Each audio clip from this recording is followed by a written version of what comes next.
Queridos amigos de Comunidad Red, estamos muy contentos de comenzar un nuevo programa y como ustedes sabrán, nuestra ciudad de Concepción aún está en cuarentena.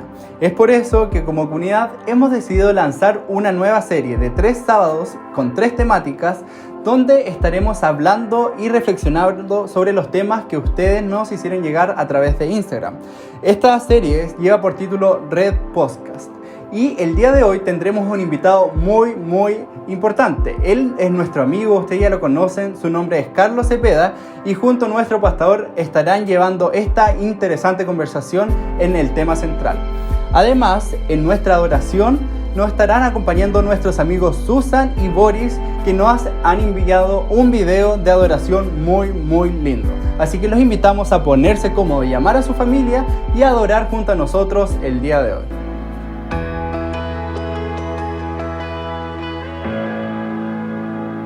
Si mis tesoros han perdido todo su valor y en este mundo ya no encuentro más satisfacción, es porque he probado y he podido ver a Cristo Jesús.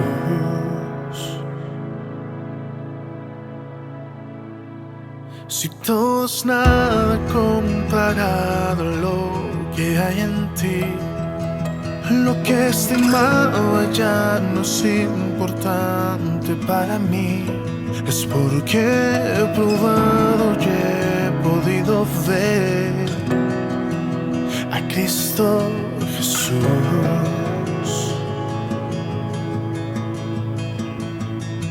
Y te deseo más que a la vida, te deseo. Más que a la vida, te deseo. Más todavía, Jesús.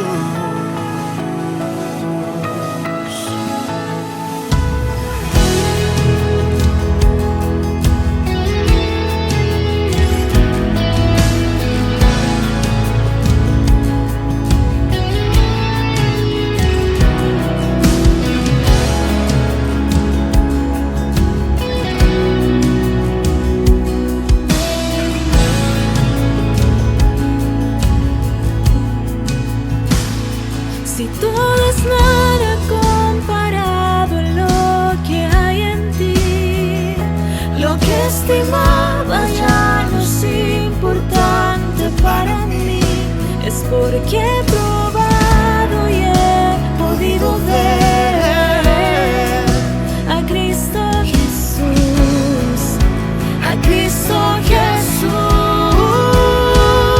Y te deseo más que a la vida, te deseo. Más cada día, te deseo. Más todavía, Jesús.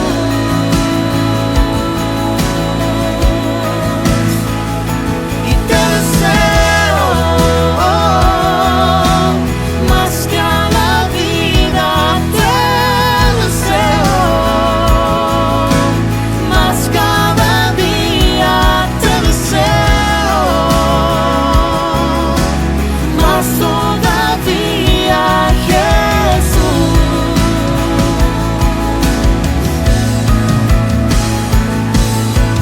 Tú suficiente serás.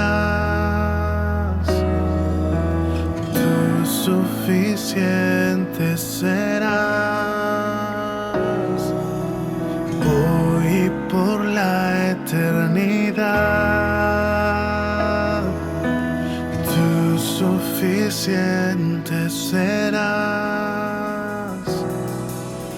Tú suficiente serás. Tú suficiente serás. Hoy y por la eternidad. Tú suficiente serás.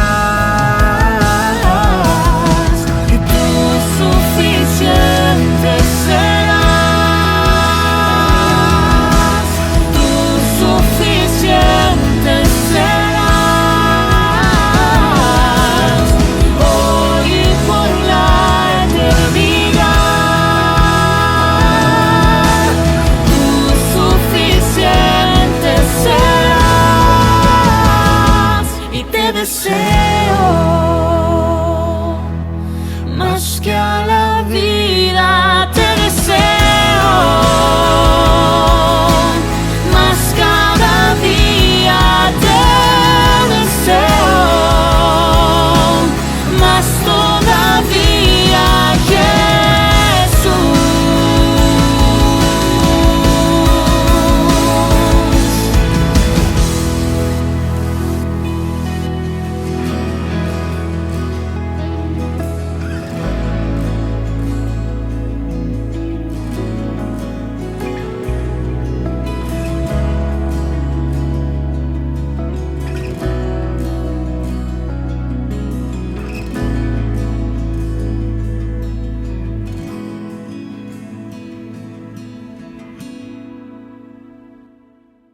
Bien, queridos amigos de Comunidad Red y todos los que nos escuchan, estamos aquí con Carlos Cepeda. ¿Cómo estás, Carlos? ¿Qué tal, Daniel? Un gusto poder saludarte a ti y también a todos los amigos que sábado a sábado están siguiendo esta hermosa Comunidad Red.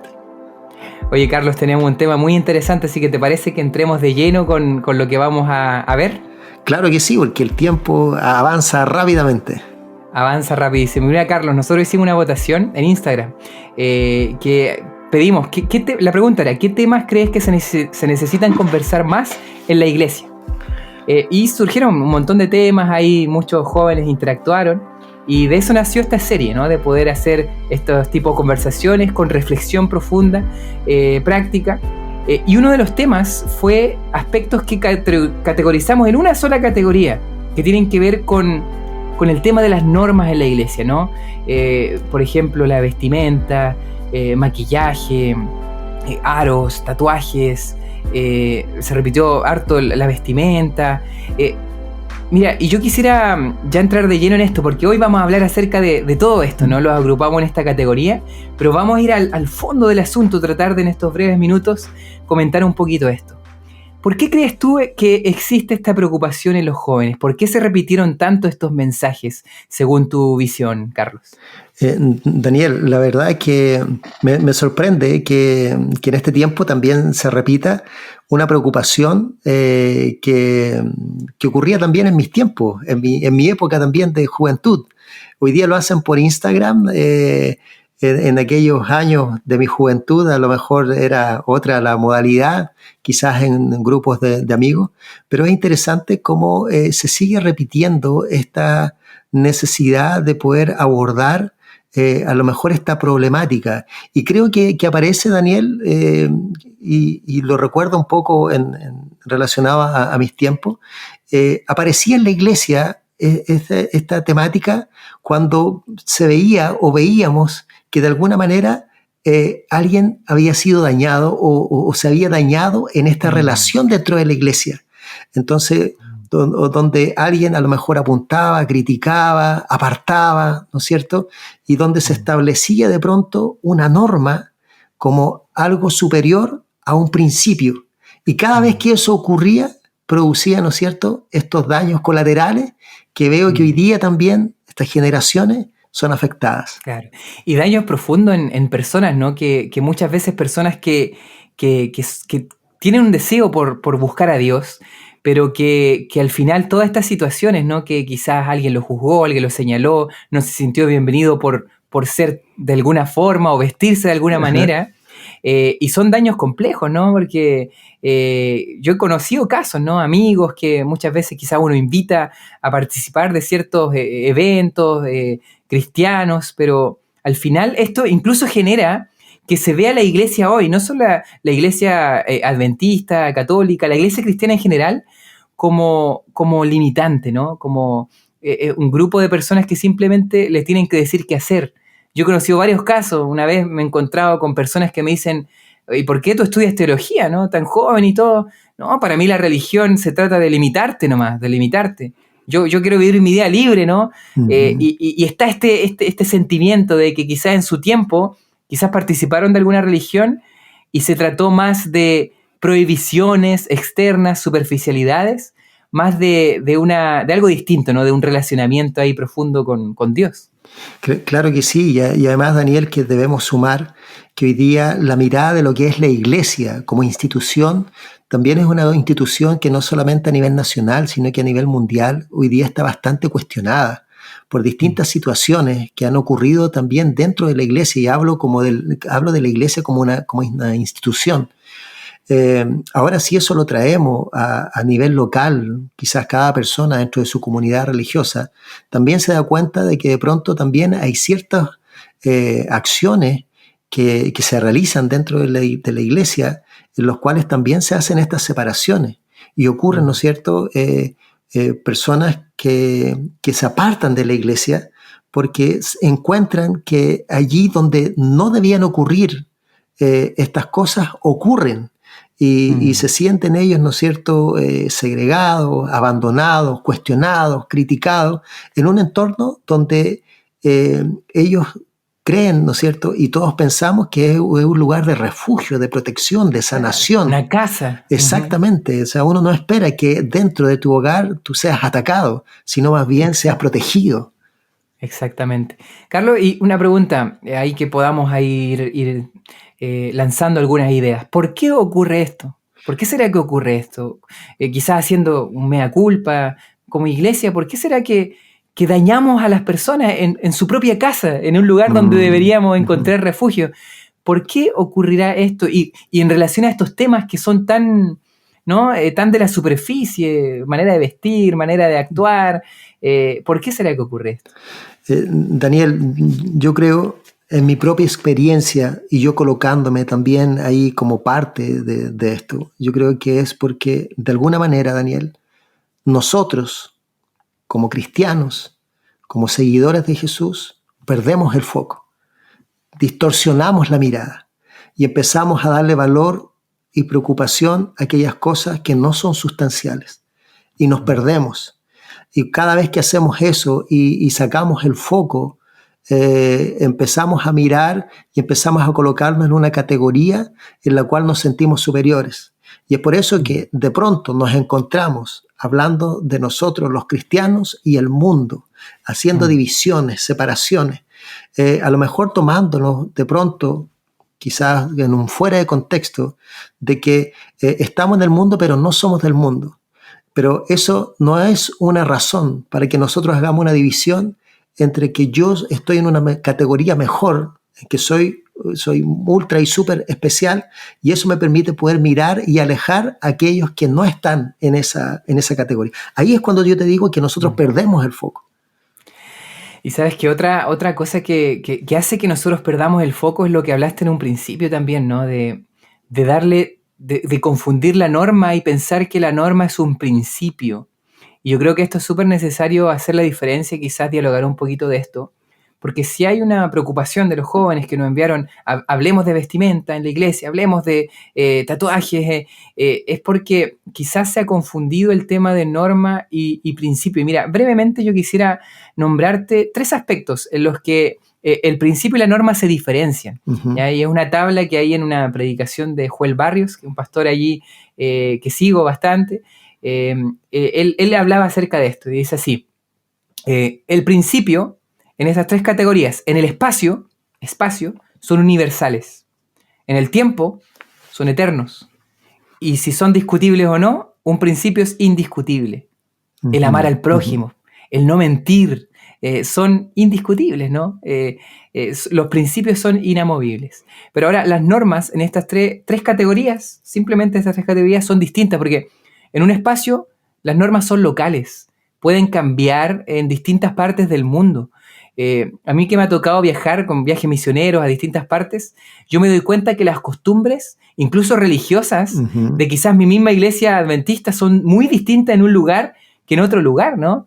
Si tú miras la manera de alabar de personas de África, quizás de Sudáfrica, tiene una manera completamente distinta de alabar a nuestra manera, ¿no? Entonces tú ahí entras en... Claro, esas son normas, son distintas, cambian en el tiempo, no puedes establecer una norma universal, ¿ya? En el tiempo también son pasajeras, van cambiando de una época a otra, ¿no? Y también son completamente discutibles, ¿ya? Por eso son bueno de traerlas al diálogo, ver si todavía siguen aplicando. Yo no sé si podemos dar algún ejemplo con respecto a eso. No sé si esto trae un poquito a la luz a aclarar y a tener la diferencia, porque hay un riesgo en confundir esto, ¿no? Sí, y en los tiempos de Jesús también ocurría, y en los inicios de la iglesia apostólica también. Recuerda que cuando el Evangelio, a través de Pablo, ¿no es cierto?, llega a los gentiles, ocurre esto, la necesidad de poder normarlos, y normarlos en base a una serie de tradiciones que se establecían que eran necesarias, como por ejemplo la circuncisión. Y ahí encontramos, ¿no es cierto?, queriendo colocar una serie de normas y dejando de lado lo más valioso que tiene que ver con el principio. Entonces a veces nosotros vamos con mucho énfasis para hacer valer una norma y olvidamos el principio. Incluso en las palabras del mismo Dios, asociados, por ejemplo, al culto del sacrificio presentado a Dios, en un momento el mismo Dios exclama, ¿no es cierto?, y hace mención: estoy harto de los sacrificios. Yo no, o sea, si va a haber un sacrificio, tiene que haber, el verdadero sacrificio tiene que ver con un corazón contrito y entregado.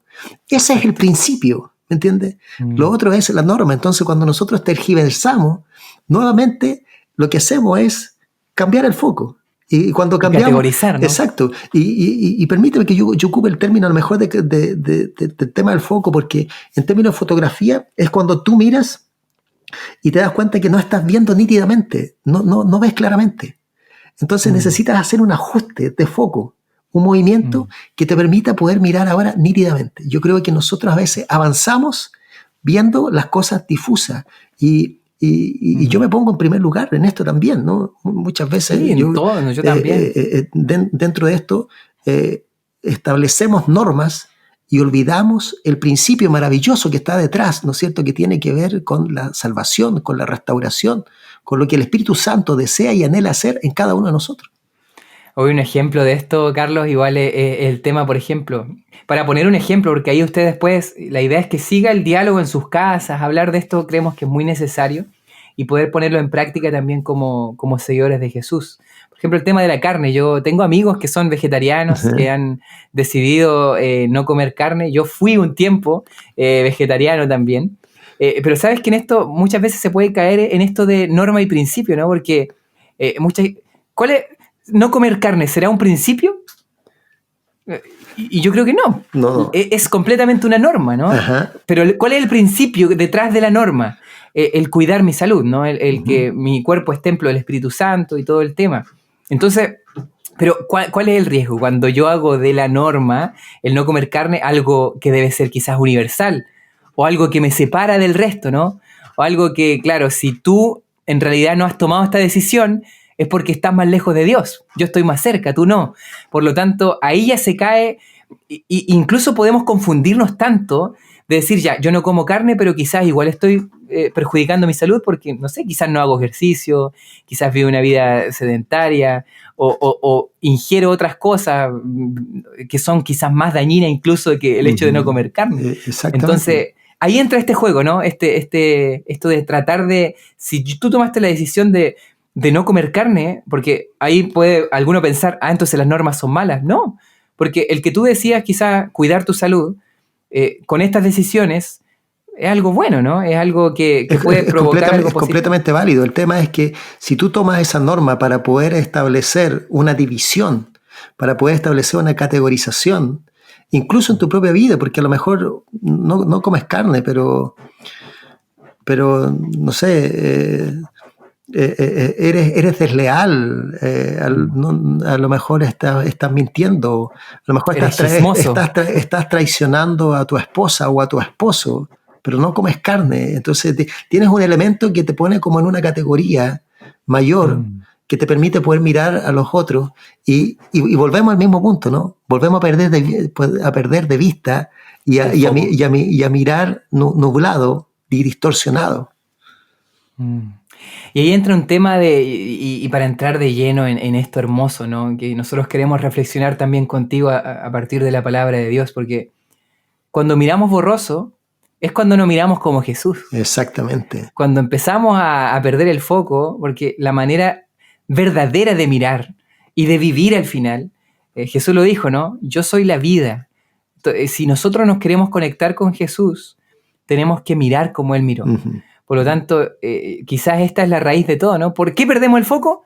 Porque no Sí, miramos sí, como Jesús miró. exactamente. Y yo me voy a colgar de lo que tú mencionaste, Daniel. Y si los amigos que están en casa y que se están conectando y que van a ver después el programa a lo mejor de manera diferida, o los que van a traer la conversación ahí a la mesa a la hora del almuerzo, quizás la sobremesa hoy día va a ser un poco más extensa, poder dejarle allí algunos capítulos y algunos versículos en especial, en lo que es esta mirada de Jesús. Marcos, el capítulo 6, verso 34, al igual que Mateo, el capítulo 9, del 35 al 38, hace una mención de cómo miraba a Jesús.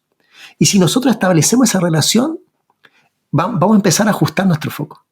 Ambos textos hacen mención a que Jesús miraba a las personas, miraba a las multitudes, miraba a la persona, la miraba desde la necesidad. Veía que esa persona tenía una necesidad y él iba para poder atender esa necesidad. Mateo hace mención que él atendía la necesidad predicando, enseñando y sanando, y sanaba toda dolencia. Por lo tanto, nos encontramos a un Jesús involucrado en la persona, en ir, en atender, en cuidar, en sanar. Y después, en este mismo contexto, dice, la mies es demasiado, hay mucha necesidad, y son pocos los obreros, pocos los que pueden ir a atender esa necesidad. Pidan a Dios, al Padre, que envíe obreros a la mies. Pero, ¿cuál es el perfil de este obrero? ¿Cuál es el perfil de esta persona que tiene que ir? Una persona que tenga la capacidad de mirar como miraba Jesús. Esa mirada de sentirse, de la empatía, del poder atender la necesidad. El Evangelio es eso, Daniel. El Evangelio es una constante atención de una necesidad. Dios volcó el cielo completo para atender al ser humano en su necesidad de salvación. Y hoy día el Señor sigue llamándonos a cada uno de nosotros a atender estas necesidades. Y saber igual que Dios me ama, pero también Dios los ama a ellos. Ajá. Y Dios ama a tus enemigos también. Ajá. Dios ama a aquellos que quizás tú miras y dices, no, ellos están lejos, ¿no? Ojalá que no me contamine.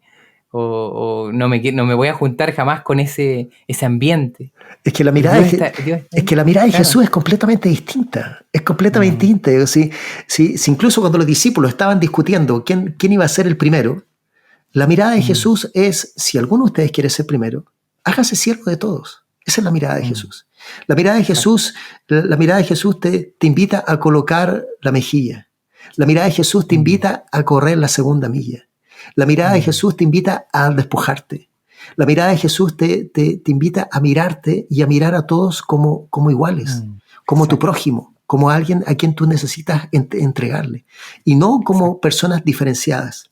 Si nosotros nos mantenemos en esa mirada de Jesús, no tendríamos tantas personas dañadas dentro de nuestra propia casa, dentro de nuestra propia iglesia, dentro de nuestro propio hogar, porque puede ser que a lo mejor seamos muy religiosos y tengamos un hogar completamente dividido, una familia que a lo mejor discutimos y tenemos muchísimos problemas, pero somos muy religiosos, porque vamos, nos conectamos, participamos en todos los programas y atendemos a todo lo que es importante, pero que no es lo sustancial.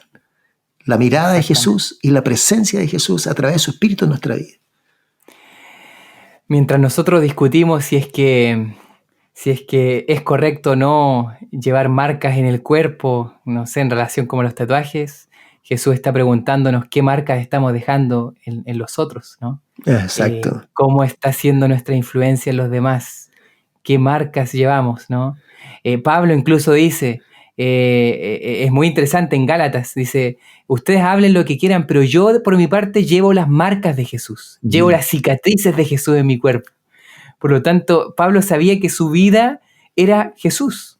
Por lo tanto, él se estaba preguntando, ¿qué marcas llevamos nosotros? ¿Llevamos las cicatrices de Jesús en nuestro cuerpo y las comunicamos a los demás? Yo creo que es algo súper, súper necesario.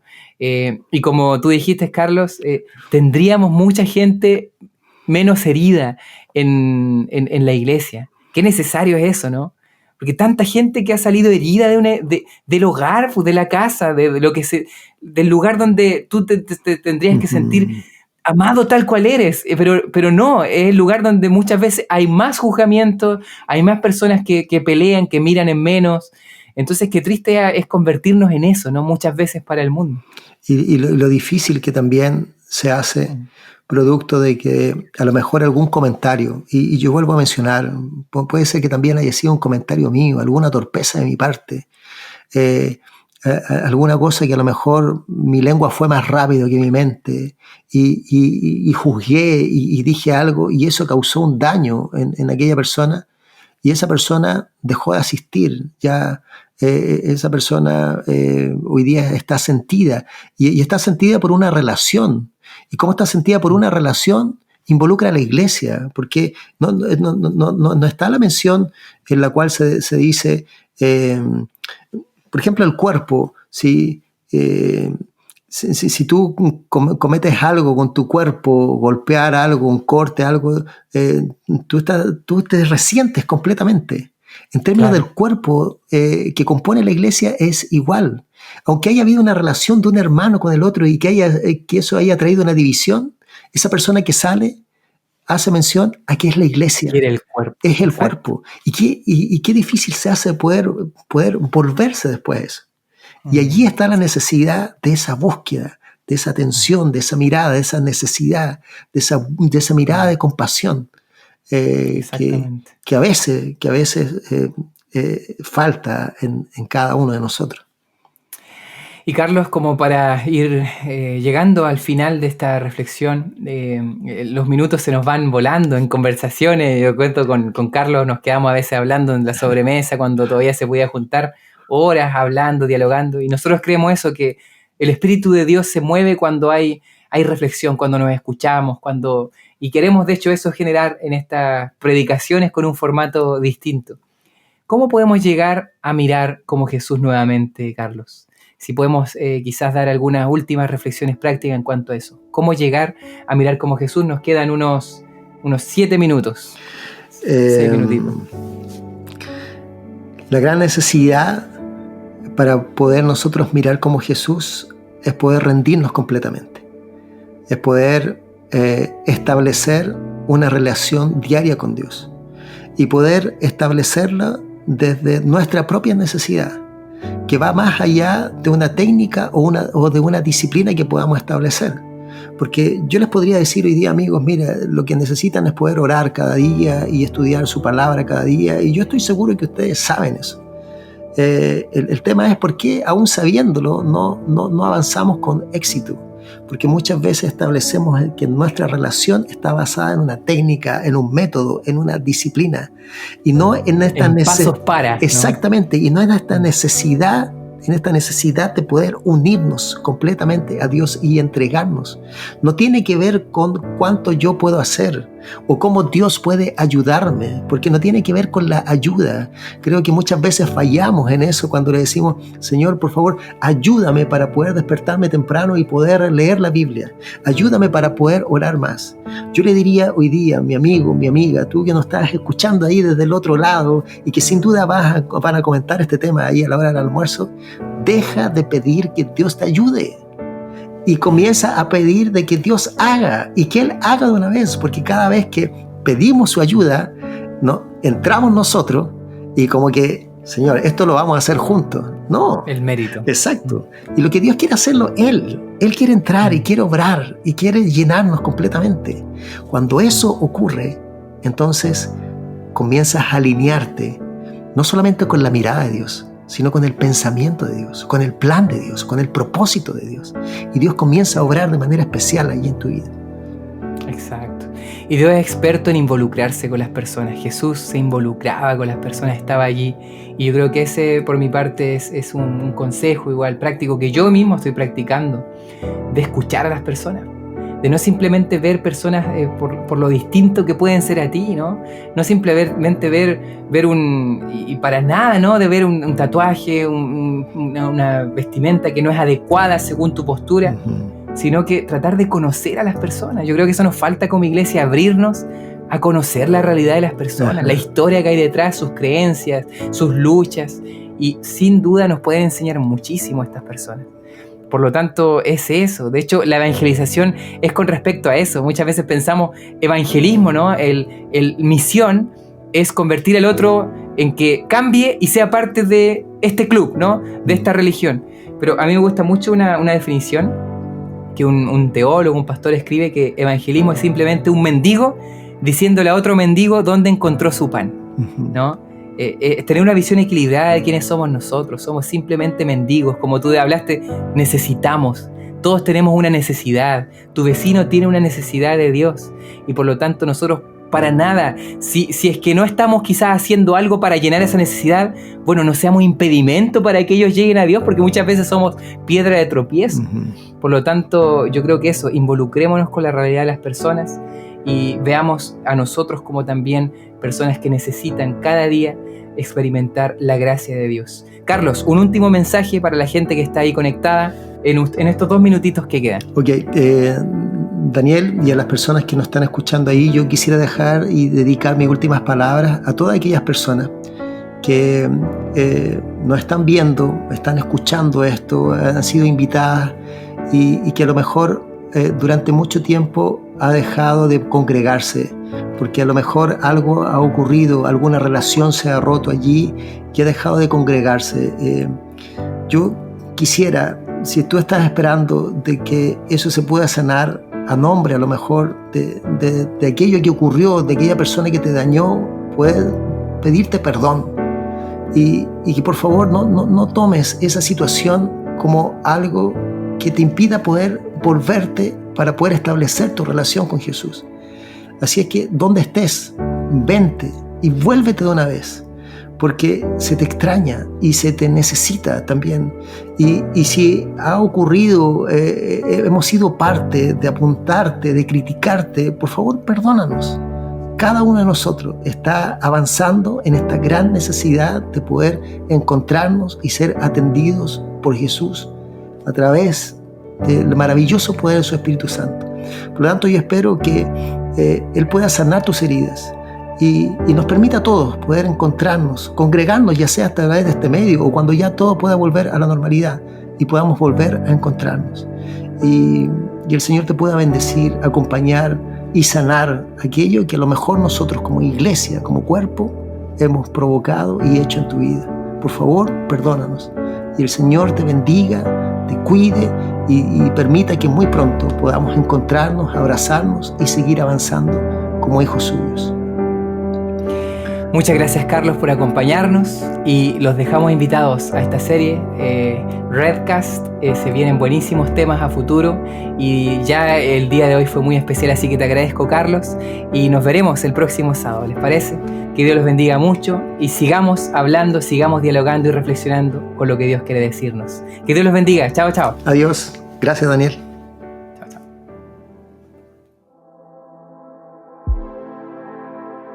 Sin duda, hemos escuchado una interesante conversación que nuestro amigo Carlos Cepeda y nuestro pastor han tenido el día de hoy. Aún así, como comunidad hemos preparado 3 preguntas que te ayudarán a reflexionar aún más sobre esta temática. La primera dice: ¿cuál es el riesgo de confundir una norma con un principio? ¿Qué cambios en tu vida necesitas hacer hoy para mirar como Jesús miraba? Y la tercera: ¿qué cambios en tu iglesia local crees que se necesitan hacer para recibir a las personas como Jesús las recibía? Meditando en estas preguntas, te invitamos a tener un hermoso sábado en familia y además te acercamos la invitación para participar con nosotros el próximo sábado a las 10:30 horas en Comunidad de Estudio y a las 12 en nuestro programa habitual con nuestra segunda serie de Red Podcast a las 12 horas por YouTube y Facebook. Los abrazamos y les deseamos un feliz sábado.